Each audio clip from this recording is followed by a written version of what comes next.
This is a full-blown eruption that had security rushing to the set and producers scrambling to cut to commercial. Before we dive into this incredible story, make sure you hit that subscribe button and let me know in the comments what you think really triggered Hardy's outburst. Trust me, you won't believe how this all started. It was supposed to be a routine promotional appearance.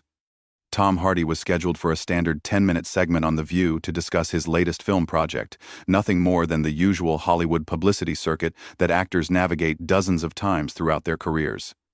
The atmosphere in the studio that morning seemed perfectly normal, with the production crew going through their standard pre-show checklist, while the hosts reviewed their notes and prepared for what they assumed would be another pleasant celebrity chat.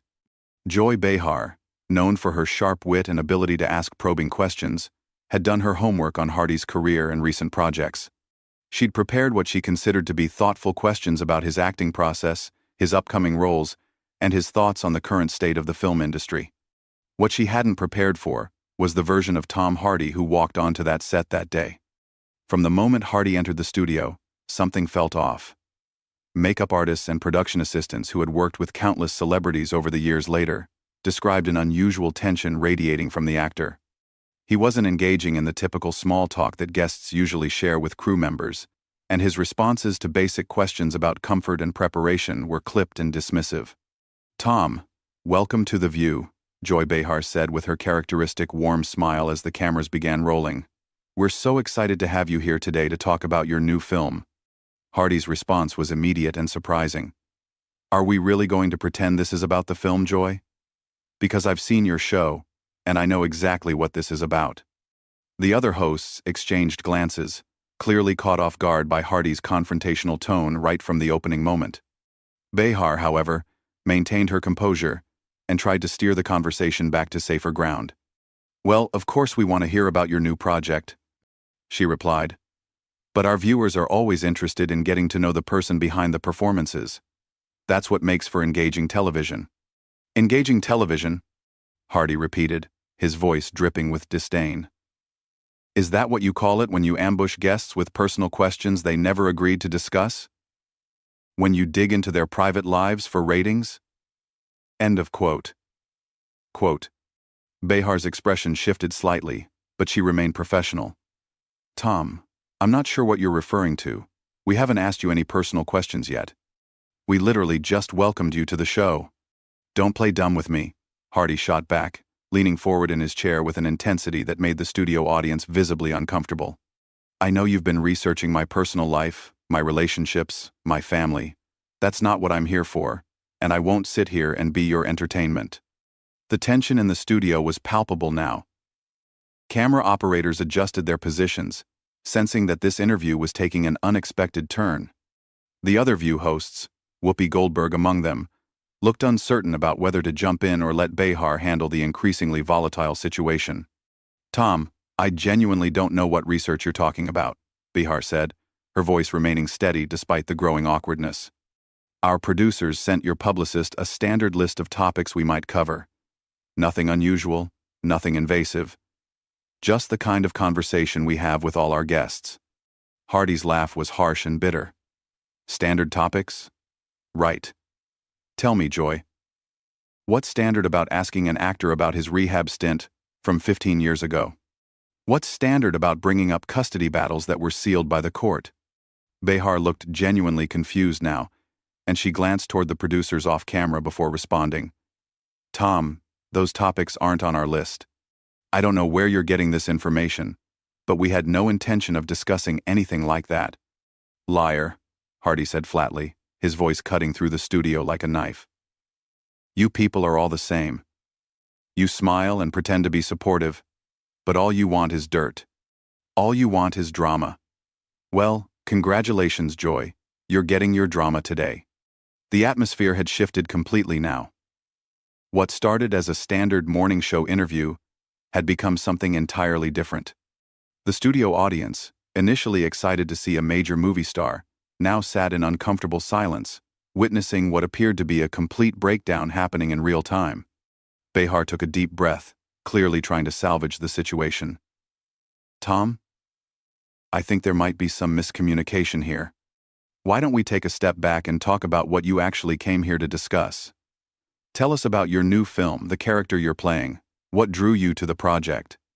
But Hardy wasn't interested in stepping back. If anything, Behar's attempt to redirect seemed to fuel his anger even more. Miscommunication? That's rich coming from someone who's built her entire career on miscommunications that somehow always end up making her guests look bad. That's not fair, Tom, Behar replied, her own composure beginning to show cracks. I've been doing this job for decades, and I've always treated my guests with respect. I don't know what's gotten into you today, but this hostility is completely uncalled for. Hardy stood up abruptly from his chair, causing a stir among the production crew. Uncalled for? You want to know what's uncalled for? Inviting someone onto your show under false pretenses, lying about your intentions, using people's vulnerabilities for cheap television.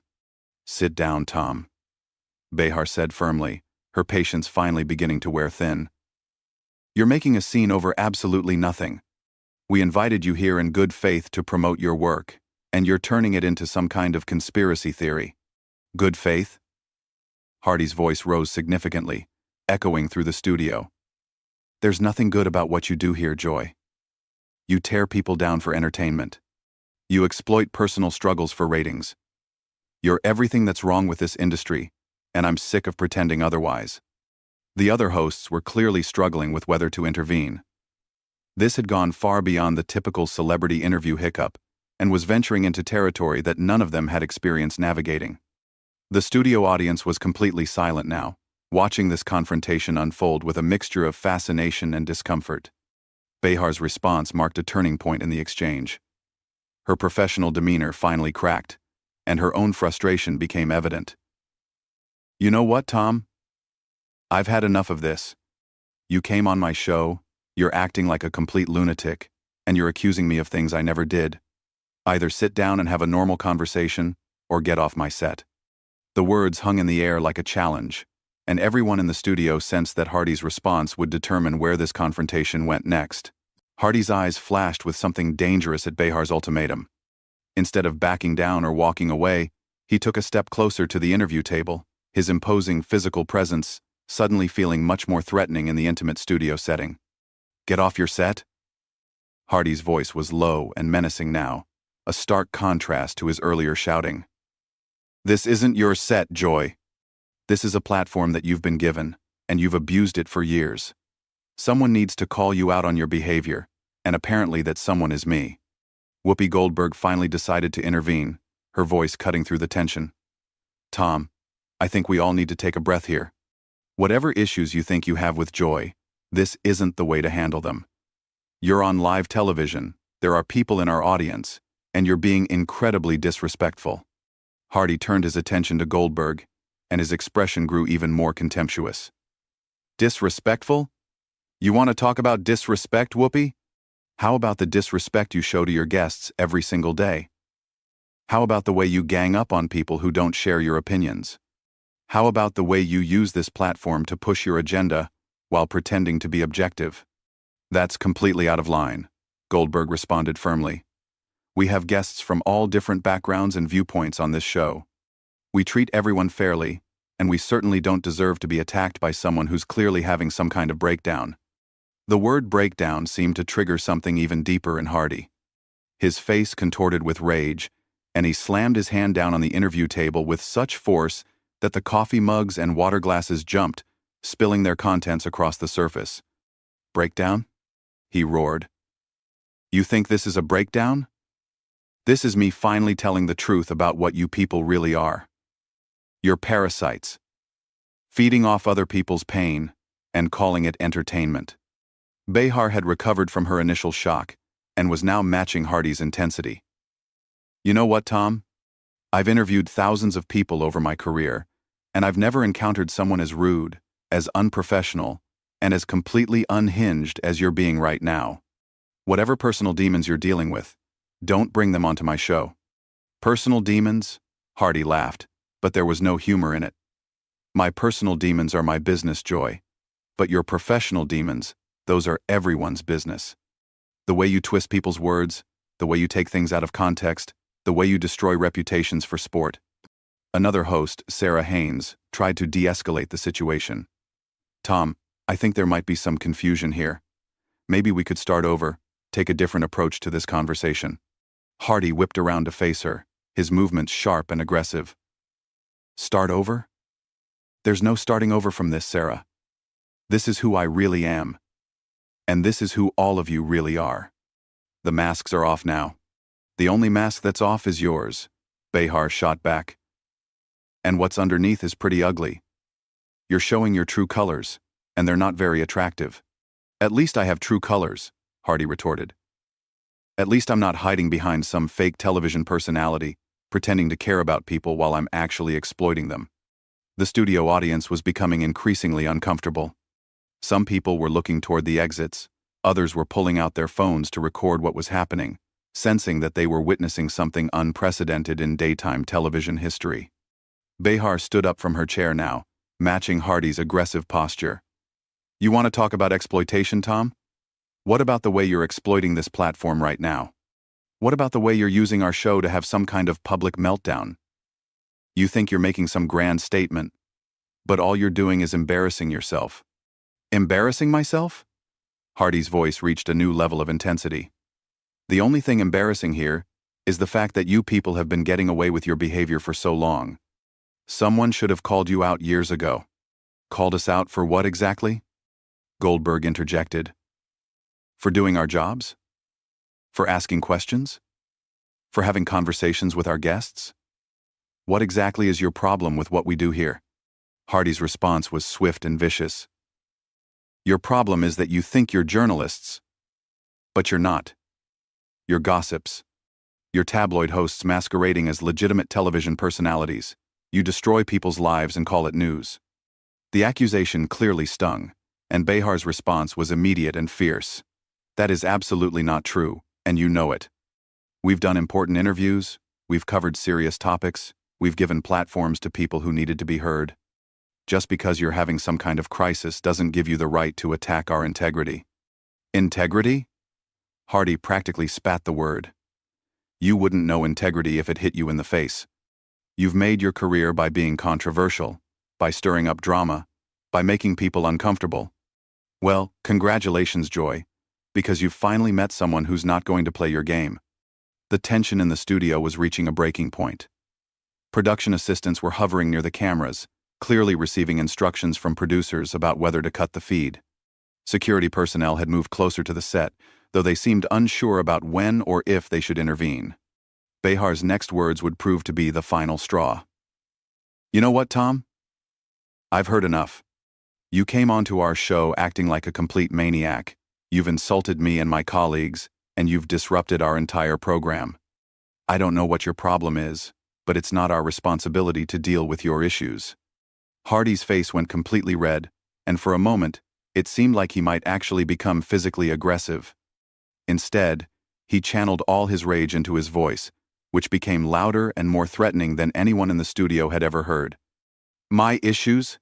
He screamed. My issues are with people like you who think you can hide behind your platforms and destroy people without consequences. Well, guess what, Joy? Today there are consequences. Today someone is finally fighting back. Fighting back against what? Behar screamed right back at him. Against basic professional standards? Against common courtesy? Against normal human decency? Because that's all you're fighting against right now. The other hosts were looking desperately toward the producers, clearly wanting someone to intervene before this confrontation escalated any further.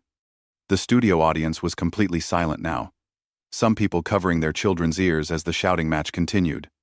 Hardy took another step toward the interview table, his imposing frame casting a shadow over the seated hosts. You want to know what I'm fighting against? I'm fighting against the lie that you people tell yourselves every single day. The lie that you're somehow making the world better, when all you're doing is making it worse. Goldberg made one final attempt to restore some semblance of order. Tom, you need to calm down right now. This has gone way too far, and you're acting in a way that's completely inappropriate for television, for our audience, and for basic human interaction. But Hardy was beyond reasoning with now.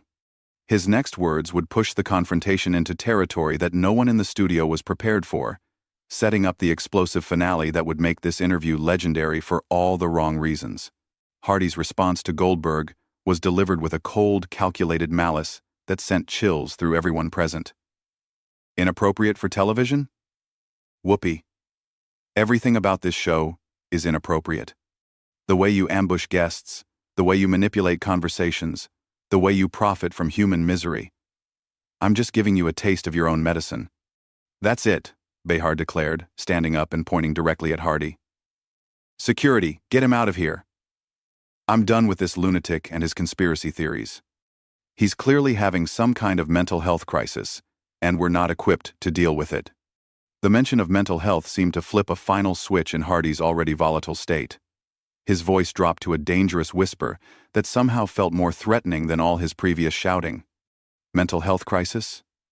You think this is a mental health crisis, Joy? Let me tell you what a real crisis looks like.